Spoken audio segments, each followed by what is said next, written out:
I'll tell you, I started my career as a prosecutor. I was a DA, I was an attorney general, a United States senator, and now vice president. I've only had one client, the people. And I'll tell you, as a prosecutor, I never asked a victim or a witness, are you a Republican or a Democrat? The only thing I ever asked them, are you okay? And that's the kind of president we need right now. You know, I started my career as a prosecutor. And when I worked doing that job of my goal of keeping people safe, I never asked a witness or a victim of crime, are you a Republican, are you a Democrat? The only question I ever asked is, are you okay? I started my career as a prosecutor. And I will tell you, I never in my career, and most of my career was outside of Washington, D.C., by the way. Only 4 years when I was in the Senate were in Washington, other than being vice president.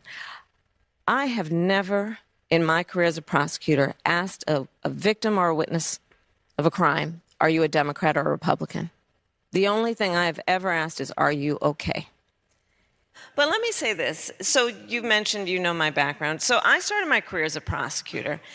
And most of my career has been spent outside of Washington, D.C., not in Washington, D.C.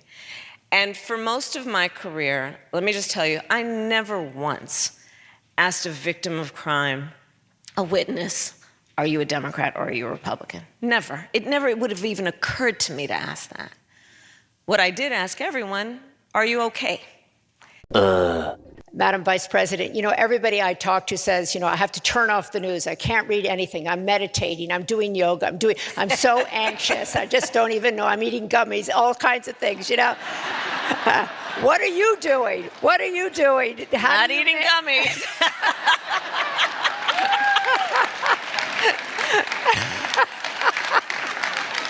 Okay, we got that clear.